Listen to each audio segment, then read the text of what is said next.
الحمد لله الحمد لله نحمده ونعبده ونستعينه ونستغفره ونعوذ بالله من شرور أنفسنا ومن سيئات أعمالنا من يهده الله فلا مضل له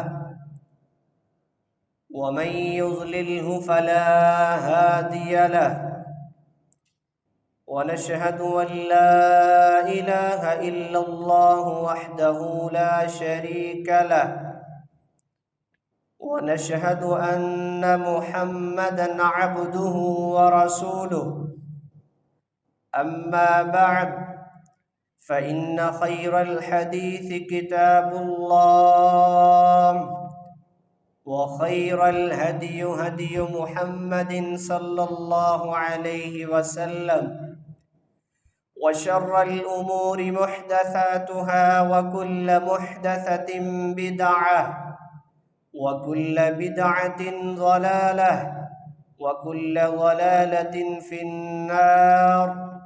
أعوذ بالله السميع العليم من الشيطان الرجيم.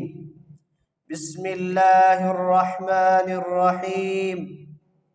يا أيها الذين آمنوا اتقوا الله حق تقاته ولا تموتن إلا وأنتم مسلمون. يا أيها الناس اتقوا ربكم الذي خلقكم من نفس واحدة وخلق منها زوجها وبث منهما رجالا كثيرا ونساء واتقوا الله الذي تساءلون به والأرحام إن الله كان عليكم رقيبا. يا أيها الذين آمنوا اتقوا الله وقولوا قولا سديدا يصلح لكم أعمالكم ويغفر لكم ذنوبكم ومن يطع الله ورسوله فقد فاز فوزا عظيما. وقال الله سبحانه وتعالى في كلام عز وجل: قد أفلح من زكاها وقد خاب من دساها. صدق الله العظيم.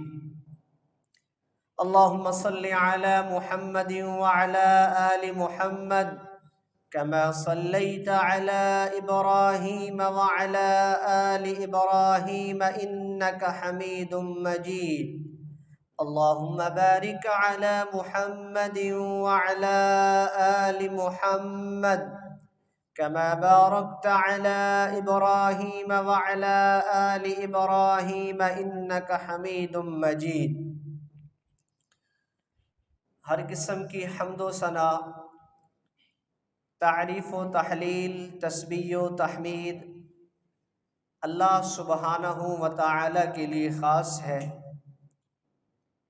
وہ اللہ جو روتے، سسکتے، کروٹیں بدلتے، آہیں بھرتے، سب کی دعاؤں اور پکاروں کو سننے والا، بیماروں کو شفا دینے والا، پریشان حال لوگوں کی پریشانیاں دور کرنے والا ایک ہی ذات ہے جس کا نام اللہ وحدہ لا شریک ہے۔ بے شمار درود و سلام ہو جناب محمد الرسول اللہ صلی اللہ علیہ وآلہ وسلم کی ذات اقدس پر۔ پیارے بھائیوں، بزرگوں، دوستوں، عزیز طلباء اور سننے والی باپردہ، باعزت، باحیا، باشعور، باشرم میری اسلامی اور روحانی ماؤں بہنوں، بحمد اللہ تعالی عز و جل، اللہ کی توفیق سے آج پھر ہم اپنی زندگی کے ایک جمعہ میں شامل ہیں۔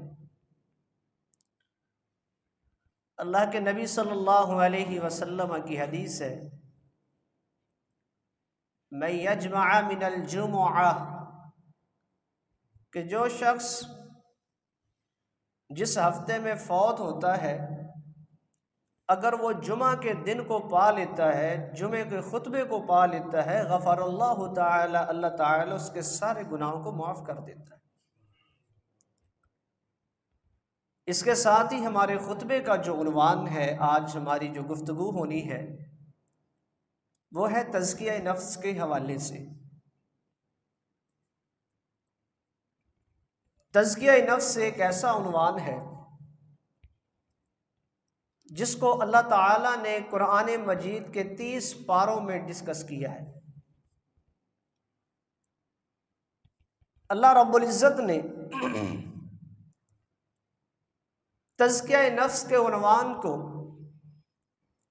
اس انداز کے ساتھ پیش کیا، وہ انداز ہی میں آپ کے سامنے رکھنا چاہتا ہوں۔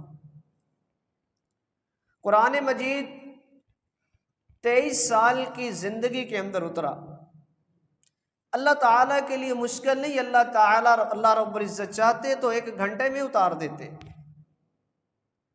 یہ سوال میں آپ کے سامنے رکھنا چاہ رہا ہوں کہ 23 سال کے اندر قرآن مجید کا نزول کیوں ہوا؟ یہ ہمارا تزکیہ نفس کے عنوان کا جواب ہے۔ کہیں پہ آپ دیکھتے ہیں صحابہ کرام رضوان اللہ علیہم اجمعین شراب کی حرمت نہیں آئی، شراب پی رہے۔ اللہ نے لا تقربوا الخمر، شراب کے قریب نہیں جانا، شراب سے دور کرنا، یہ تزکیہ نفس کی ابتدا تھی۔ کہیں پہ اللہ نے فرمایا لا تقربوا الزنا، اے صحابہ کی جماعت زنا کے قریب نہیں جانا۔ قرآن نے اس انداز سے ہماری اصلاح کی۔ پھر ایک موقع آیا، اللہ رب العزت نے پھر کہہ دیا اے مومنو الرٹ ہو جاؤ، بتوں کے قریب نہیں جانا، بتوں کو تو درکنار جہاں پہ ان کے میلے ٹھیلے لگتے ہیں ان کے قریب بھی نہیں جانا، ورنہ تمہاری نیکی اللہ قبول نہیں کرے گا۔